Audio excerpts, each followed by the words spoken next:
Well, a win, a loss, plenty to dissect. Welcome to Inside the Hexagon, a podcast covering Houston Dynamo FC for the Striker Texas. You see it right there on the screen. Whether you're listening to us on in podcast form, wherever you get your podcast, that could be Apple, that could be Spotify, or whether you're watching us on YouTube. I guess it's the only video platform we're on these days. But wherever you For may be now. enjoying this podcast, we welcome you, Victor Araiza, one of your hosts, and I'm here alongside, as always, Laura Gomez. Let's begin positive, Laura. How was your week been going? Leading up to two games this week, and obviously we'll dive into that a little bit.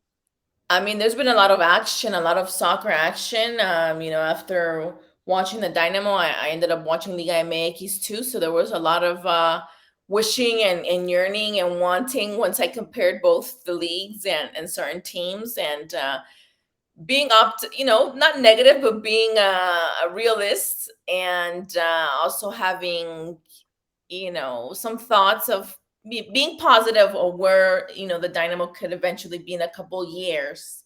Not this season though, unfortunately, in my end. But besides that, it's been a wonderful week. The weather's been, getting a little warmer, so you have to keep hydrated. Oh How yeah. about you? Same. It is funny. Comparing a couple of the leagues, and I think that always kind of puts things in a different perspective. Yeah. Did catch the Europa League the other day.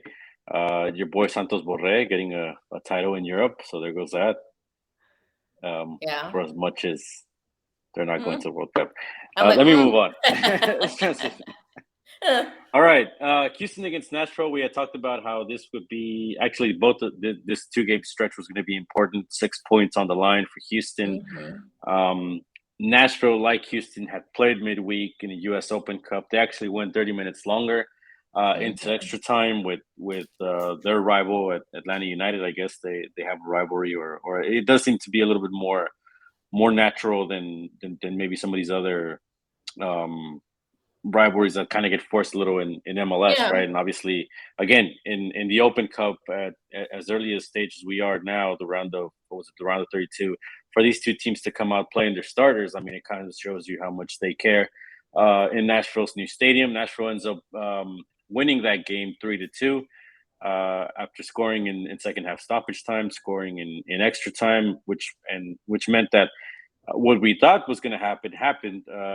Some other starters like Hani Mukhtar, the MLS MVP candidate last year, on the bench for this game to start. The same thing for U.S. men's national team defender Walker Zimmerman, and that was advantage Houston, I think, at home at PNC. Still in a moderately good time. There is humidity. So Houston against Nashville. Let's dive into this one a little bit. I mean, I think that was a good game, and yes, it just really depends how you want to take a look at it. Like you just mentioned, Nashville wasn't coming in fully rested and fully equipped with their regular starters, and the Dynamo had to take advantage. Early goal. Position. We go back to the goal here. Just the creativity and the awareness of Darwin Quintero starts this whole thing off. As you mentioned, remember Rodriguez. Of course, the other guy the back to their Quintero. Non-contact Beautiful. By who? Joao Paulo. By Quintero. In Seattle. Okay. He's going for a long time. Just There's a checking. heavy Wanted to see collision if you here. saw that. I did see that. That's a straight net to Adam Lundqvist. Puts it in the back of the net after obviously a big week. Then we see the red card at 1 Here's Quintero. minute. Off goes Fafa. What's your That's a good opinion run on from that? Fafa. This is what we're talking about. Did he have contact there? To the penalty spot we go. He should have known better. You can see this blossoming here from Pico. That's my thing. I just Yeah, and I get it. Good angle. Literally But I know just like again, tackle at or full something in speed, your life. it's tough to And the really defense, tell. like, how are you gonna know if that player Does last Joe minute? Willis get Your apart body's already his body was Fafa already on the Pico? floor. How are you going Does to his really left knee read just where Well, clip the way I Fafa's see it, ankle? there was no need. We'll for get a good look fighting here. in that situation. Okay. He put himself in a bad Possibly. situation to get a red card. It's And Quintero there you against go. the former Dynamo cost you goalkeeper two men, Joe and now Willis. you're down. But Houston did well here. Quintero has scored. It's a great penalty. By Fafa. It's calm. I struggled a little bit, but you know what? Since Joe Willis the Do what you got to wrong do, way. right? Maybe a little bit of frustration. I'm not saying, you know, No, fake but that's Santos in Brazil. because that International. damages Vasco da games, right? Gama. But I mean, no, but Off you the have to corner, have that's a little bit dangerous of, looking. Oh, off the top of the crossbar. it's part of the- Soaring it's part of the above sport. everybody was CJ as Kenny Sapong. Mukhtar started to get Couldn't in, put but- it underneath No, the look, I do crossbar. think you do have to be Carried a little strong bit smarter, mentality right, all in night. making Mukhtar decisions. trying to get into the box. They dealt That with even him counts for beautifully. some of That's these, it. right? That's a huge 3 points for the Houston Dynamo. It's one to put a Reading circle the around. referee, reading how calls are going, Yeah. trying to get an advantage, right? Trying to figure out which way to get an advantage. And I do think in this sense, you know, in Spanish we call it colmillo, right? Oh, colmillo. Colmillo canchero también. No be the other And word there of you go. like. And I mean, so I think that's what they did. They were able to get to the second goal, right? Which is kind of funny, you know, with 10 men, they found a second goal. When in other situations, when they're complete, when they have 11, they can't find a way to get that second one to kind of start to define the game a little bit and start putting the result away. But in this case, they get this result. Paulo Nagamura coming on after the match and calling his team warriors, a great performance, right, for finishing with 10 men and taking the victory, taking the 3 points. Is that the way you saw it? I mean, we talked about the red card. We can go a little bit more on that if you want, but I think to me that was it. I mean, Lundqvist put himself in a bad situation, and they were able to see it out. Yeah, I mean, when I first looked at it, I was kind of like, okay, I've always been a kind of my way of thinking, because I guess I got some red cards when I played, that I was like, how am I going to control my body if I'm already slide tackling? But right. You know, but that's what happens when you decide to really do that slide tackle, because the player, you're already on the floor and the player maybe didn't see you and, you know, kind of did what he did and just went, you know. So, I mean, it's a hard call. I think that they did give him that, you know, unfortunate call for him, because the speed, it wasn't really like a play that was needed. Well, that's it. I think that was against to me him. is it. It wasn't a play that was needed. It wasn't a situation where, I mean, he chose to slit for, I feel like, no apparent reason. I mean, he could have just hung around with the guy, right? Try to just there was a no normal tackle. immediate threat of where the ball was going. To me, the way I feel about sliding tackles is you better get the ball. You better be sure you're going to get the ball. Otherwise, I mean, there's so much that can go wrong, right? And red cards, injuries too. It's crazy. You can injure yourself and injure the other player a lot. Like, it's crazy. But I think the clear one is you put yourself in a situation to get a red card when it's like you said, there's no way to control your body once you're going at that speed at that point. I think that's it. I'm not saying he intentionally did it. I'm not, you know, I just think it once he got the red card, it was unnecessary that moment. And I do think fitting for Carrasquilla to get the goal after the week that he'd had, right? They announced the permanent purchase of Carrasquilla. He's here for a couple of years, up until I believe 2024, option for 2025. We talk about the possibilities there with him and Hector Herrera midfield. It's obviously something uplifting for Dynamo fans, and I can think to see the rest of it out. I mean, we do have to put it into context. It wasn't the strongest Nashville, but that doesn't matter. Hold on, but before you go further, I kind of want to do a disclaimer that different people are going to see this game differently. The way that we're trying to take it on is an analytical way of analyzing this game, right? Because yes, they won. Yes, it's got those points, but there's a but to it, which you're about to go into. It wasn't the strongest Nashville, like we just mentioned. They had a game, and you know, yeah, I'm just saying, did the Dynamo really do a good job? There were 3 points on the table. Take them and move on to the next one. But it's not something to gas yourself up about, thinking, oh, you know, we beat a really strong Nashville, because I mean, if you're honestly looking at the game, we call this a winnable game for these exact reasons, and even with 10 men, they were able to see it out. That said, this next result was against a tougher opponent. I think another winnable game in the situation of when it was positioned, a Wednesday night, humidity, and above 80 degrees for a team from the Pacific Northwest, teams that usually struggle, right? And then we're going to get into the context of that. But anything else you got to add on this Nashville game? I just really, I think that saying goes, it just depends how you look at this game as a fan. To our listeners, if you want to see it, half empty or half full, at the end of the day, it's 3 points. So I think you do get to see it half full a little bit. The good news was Sebastián Ferreira. He didn't even come off the bench. Mm-hmm. I think maybe he might have been thought of as a second half substitution. We don't know. But he never had to come off the bench because obviously the strategy changed with 10 men. And in the end, you got to rest arguably your best, or at least your best goal scorer. We know that much at forward. Quintero may have bigger numbers this year, but I think you were talking about a number 9. This is the guy you want to have on the field. So now we're moving on to Seattle, right? We're talking about a team that what else needs to be said? CONCACAF champions, arguably one of the better MLS teams of all time. Yeah. A continuous good MLS team. Yeah. Let's dive into 86 degrees here. That's about a 30-degree. We'll mute Glenn. And then so this is the game last night, Seattle, right? And Seattle was, I think they put their best lineup on the field that was possible. Yeah, they were aggressive. They went to take the points. Yeah, Ovid Vargas missing this game for Seattle because of yellow card accumulation. We talked about no Lundqvist because of the red card. That means Junko was on that left back position. Also, Teenage Chedebe was also on yellow card accumulation. That's why Ethan Bartlow. And Seattle knew exactly where to attack, and they did. And this goal was exactly proof of that. They studied you, they finished you off, and clinical. What did you think of this goal?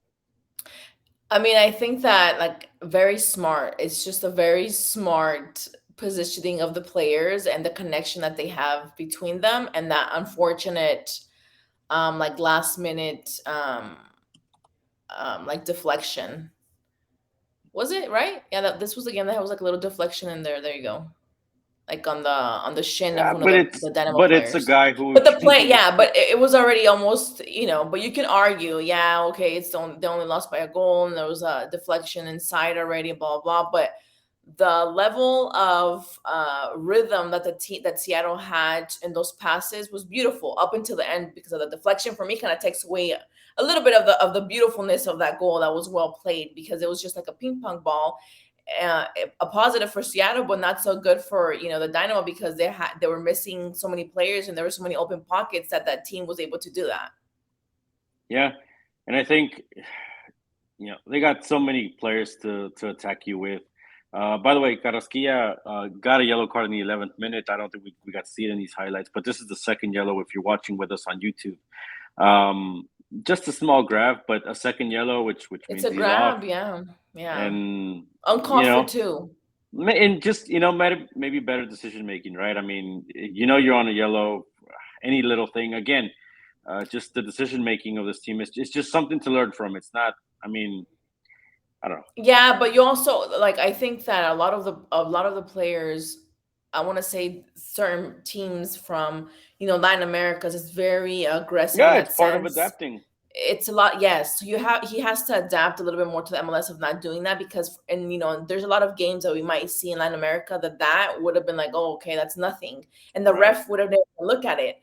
But it's a different league, and little things like this are going to continuously get him in trouble if he doesn't adapt to the playing style that is done, in the MLS. Yeah, and we're already going to miss him, with the LA Galaxy game on Sunday because of yellow card accumulation. Now it's just they lose him for this game, so now Dynamo's down to 10.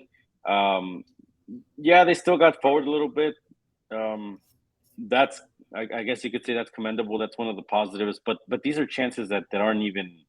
They're nowhere close, And when you talk about shots on goal, Seattle was obviously more clinical in some positions. Houston had more shots overall, but I mean, at the end, that's why it's the 1-0 scoreline for Seattle, because they were more clinical in front of goal. They were better on target. We see also Alex Rodon later on in the game got 2 yellow cards almost back to back. These were 79th minute and I think it was the 82nd against Beto Avila, one of the young players, which is obviously going to raise a topic that we've talked about. I mean, why not just move on to some of these younger players, give them a chance, right? Put some younger legs out there, make them be the hard workers, make them be the workhorses for the Quinteros of this team, right? For maybe a Carrasquilla. No, because I mean, I agree. As I'm digesting some of this game, I'm starting to think now, all right, look, the Dynamo obviously didn't, for whatever reason, they don't see the same situation you and I do, or they just don't want to see it, or maybe, I don't know if the money's no longer there anymore, or what the problem is, right? But the fact is, they're not going for a number 10 type player. They're not going for that kind. They haven't gone, right? They didn't address it in this first transfer window. We'll see if they address it in this next one. But with the money they already have tied up with Hector Herrera, I'll believe it when I see it. So the only solution is really, I feel, then from within, promote from within, because that's the only other place you're going to get players with a higher potential. Yeah. Is it time to call up Marcelo Palomino? I think so. I don't think it's time to start him, but I think it's time to at least get him some minutes. I said it, I believe, in a couple episodes back. Beto Avila, get him out on the field, right? Get some of these younger legs, make them do the running, stretch the field a little more, take advantage of the open spaces, because that's something these more experienced players, they aren't doing. And if that's something tactical, if that's something that's being told to them, then to me, that's an opportunity wasted, right? The DC game, for example, there's a play where Pasher's got a whole half in front of him, and he comes back with the ball, and it's astounding to me, because it's like, are you trying to attack? I mean, is that the objective here, or what is the objective that this team is trying to accomplish? Because in the end, when we look at why they're not collecting points, why they're not winning games, we said in those games they weren't being aggressive enough, right? They were being maybe a little bit too far back, too defensive. In these games, I think you start seeing some of the Brazilians start playing, right? Seca's been playing. Yeah. Thiago, I guess, is still working himself along. I think Avila is one of the guys who are obviously getting some opportunity. Made his debut against Nashville, got some more minutes here, and I do think that's really the only other solution I can see. And it's better to play them now, because let me tell you something. Come August, come October, or however, farther on into the fall, these guys would have already had, at least 10 appearances, right? Yeah. And more refined, more experienced, rather than putting them in action then. And it's better than betting on some of these more experienced players that maybe aren't getting the job done. We talk about the service to the nines. It's not just Ferreira. We're seeing it with Dor O'Farson as well. And I do wonder why, you have so much money tied up in Ferreira, to bring him off. I don't know. I think, I agree with you. You're not I getting your think money's worth there. Yeah, and I'm pretty sure if we're frustrated seeing it, I'm pretty sure he's frustrated being it, right? Living it, because he can't really show his full potential. So it is interesting that they decided to kind of go for his position instead of, kind of building back. They're going building forward and maybe building back. But like you mentioned, the recent window just closed and nothing was really done. So we just have to see and wait until the next one and see. Maybe we don't know that they're waiting for a player to become available. I mean, there's a lot of things that could be going on. And like we mentioned, kudos obviously to the organization for actually doing something now with the new management and et cetera, et cetera. But, at this point in the season, I'm concerned that they're not going to make it to the playoffs. If you ask me right now, I would say no. I'm in the same boat with you. And I tell you why, because it's a tough stretch coming up. They got a bunch of road games. On the road, is what, 4 games? 1, 2, I think it's like 3 or 4, right? They have Sunday at LA Galaxy. Then they got to go to Kansas City for the U.S. Open Cup, which, I would throw all my eggs in that basket. But, that could be one where they're eliminated because they just can't win in Kansas City. right? Yeah. Then they go to RSL next Saturday. That's 3 games in a week. The good thing is they get a bit of a break in June. They will play Atletico de San Luis. That'll be a good friendly, I suppose. But the point Yes. is, coming back, you're away at Orlando. You got a game at home against Chicago, which that's not a gimme either, right? And then you go at Portland, and then that little stretch I think is also that's the month of June right there. I mean, it's They come home. exhausting to be on the road. I mean, at this point, it's like, those games on the road, and No, and notoriously back a team that doesn't get, a notorious team that does not get away games. So if you ask me right now, I don't see the team in the playoffs. That's kind of where I'm leaning. But the time to act is now if they want to address it, and that's my point. Yeah, they can still turn it around, but with the game that I saw collectively, even with Nashville and Seattle, I don't see them as a contender. Yeah, I think the Seattle game, it's not the end of the world, but it just confirms everything we already knew. Exactly. When you see repetitive plays that are being done like that, those pockets that we saw with that only goal that Seattle scored, it's not something new. It's something, if you look back at the other games, there's a lot of disconnection between the defense. There's a lot of disconnection in the middle.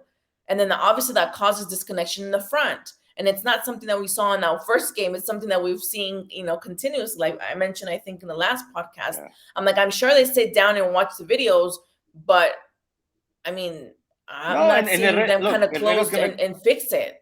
Herrera could get here in July. That's what works. That's the best case scenario, right? He's gonna be a plus. The thing is, we don't know which way that's gonna go either, right? Is he gonna take him an adjustment period, with his teammates? Is he gonna be an immediate game changer? But an entire team can't rely on just one player. No, and that's the thing. That's the situation. It's a team effort. Yeah, and that's the situation that we're in. And look, even if he debuts against Dallas, they could very well lose that game. The way that team is clicking with Velasco and Arriola and Ferreira, that's not a gimme. It hurts me to say. Yeah, it hurts me to say that they are. And that's my point. Like, so you have a couple road games here. That could be a gut punch. You get Herrera back, that'll be a plus. But then how is the team going to cope with that? The other thing is, you want to talk about Darwin Quintero. What did I say a couple months ago? He's going to have his good games against Vancouver, all right? Maybe against teams like this. Against a team like Seattle, he's going to find it much harder. And he wasn't clinical. He wasn't perfect. And there you go. And this is one where maybe you see it and then you're thinking, no, but it was right there. It was almost, if he just puts them away. The reality is those moments are gone for Quintero. And the sooner that gets realized, I mean, it's not to throw dirt on the guy, right? Mm-hmm. It's just to face reality. But we know that we need somebody that's and that goes for other players, I mean, that do a good job in kind of creating it, but then they don't finish, and that's something that because even then that's the best you have. Quintero is the best you have right now. He's the one scoring most of the goals. You can't seem to find Ferreira in the box. He has to score from 10 near midfield against Austin, right? I mean, that's what he has to keep doing then. Well, that's where you should start. All right, let's look at some positives, I guess. To me, I find it very hard. No, I mean, Victor, are you going to say, are we going to look at positives and then say, I guess? No, you can't finish your sentence like that. You have to say, we're going to look at positives and finish it there. And not say, I'm going to look at positives, I guess, because then it turns it into a not positive. All right. Well, let's start with the reality. I find it hard for them to get some wins here on the road. I agree with you 100,000,000%. And especially without now, it's been like a historic in LA, right? Yeah. This warrior mentality. All right, I'll buy it a little bit. I think there is some fight in some of these players, right? Especially the most experienced ones. But that's the delicate balance of it, right? I mean, how long? Is Quintero going to be happy getting subbed off? How long is Ferreira going to be happy getting subbed off, right? That's part of managing, the locker room, and especially when the results aren't coming your way. Fafa Pico, some of these guys, Tyler Pasher, what is it going to take to get him into a rhythm? What is it going to take to get Memo into a rhythm? We've talked about him. To me, that's why I think you go to some of the younger legs, right? You go to an Avila, you go to a Palomino, you bring that youthful energy into the team. Is it going to work right away? No, but I think long term, there's a potential there. That again, once they got 5, 10, 15 games under their belt, I mean that to me is your biggest upside. Rather than going with some of these other guys, we've already talked about Corey Baird. Maybe he's been politely benched with this health and safety protocol thing. We haven't seen him, right? Griffin Dorsey. I don't know if it's because maybe that's all they feel they have at right back.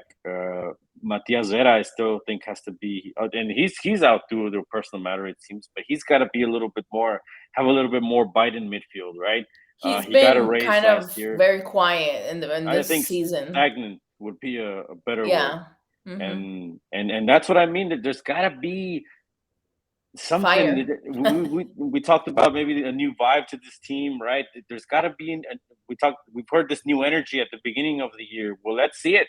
Let's see it get injected and see if this team can react. But when we say that new energy, I feel like the energy was kind of pumped into like the fans, pumped into the leadership and the new structure and bringing in different people and doing different things and spending money. But if you really look at it, the team is still. Yeah, and I don't know how much, because I'll tell you what, those stadiums have been half empty. You can tell me 17,000, whatever. Feel the same to me until Herrera gets here and they start filling up a little bit more. I don't know. And even then, when people, if that's the only thing that you're betting for, then they're in trouble, because even then people might just go once to go see Herrera, maybe twice. But you have to be able to grab on to those fans that are going there just for Herrera to fall in love with the team and come back. Because if not, it's kind of like, it's kind of like more hurting the team than really helping it. Yeah, I think getting some points on the road would be great. You have some guys with personality. I think Ferreira's been one of the bigger ones. Quintero, Pico. I mean, we've seen these guys at certain situations. They don't shy away, right? Get the ball at the feet of those players. Let them make plays for you, right? I mean, let them show you what they're made of. I think that's kind of where I'm getting at there, and give those guys a little bit of confidence. Again, the thing to me with Quintero is you can't expect them to defend. That to me is a sin. But we know that, like, it's something that it's right, and that's why I said, so put some players around him, younger players that are going to do the work for him defensively, that are going to get the ball to him. Put the ball at his feet. Let him give you those passes with precision, and give just the final touch for a goal, or get up front, finish some plays. I think some of these games are winnable. The Galaxy game, I think they're in a bad spot. We just saw FC Dallas go in there and essentially smack them in the first 23 minutes, 3-0. I don't think this game will be that easy, but I do think that just going out there, trying to get the first goal, and then just see if you can get some results, some points out of this on the road. You can bring a surprise home out of this game in LA. Mm-hmm. Maybe even Salt Lake. Austin just they just botched an opportunity of their own. They were up 1-0. They had Danny Pereira get red carded. I mean, this if we really believe this whole thing about coming, because it goes both ways, right? Whenever we ask the team about, hey, what do you think about this team coming in this week? Well, they're a very tough team because this and MLS. Anybody can beat anybody. Well, if anybody can beat anybody, then the Dynamo should be able to go in and beat anybody on the road as well, right? I mean, all it takes is a little bit of personality, character, finding the weak spots, and executing. That's I agree with you. I mean, going back to Galaxy, I think it is a winnable game.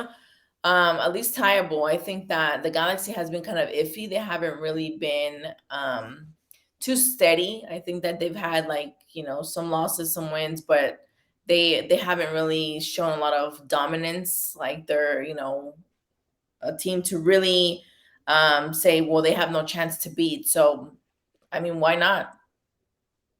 Yeah. All right. So at LA Galaxy this Sunday, it's a 3-game road week. They got the Open Cup midweek. We have all the coverage on the StrikerTexas.com. We also have Houston Dash. Obviously, Theo Lloyd Hughes there with a lot of historic U.S. Women's National Team news this week with the Amazing. CBA coming out.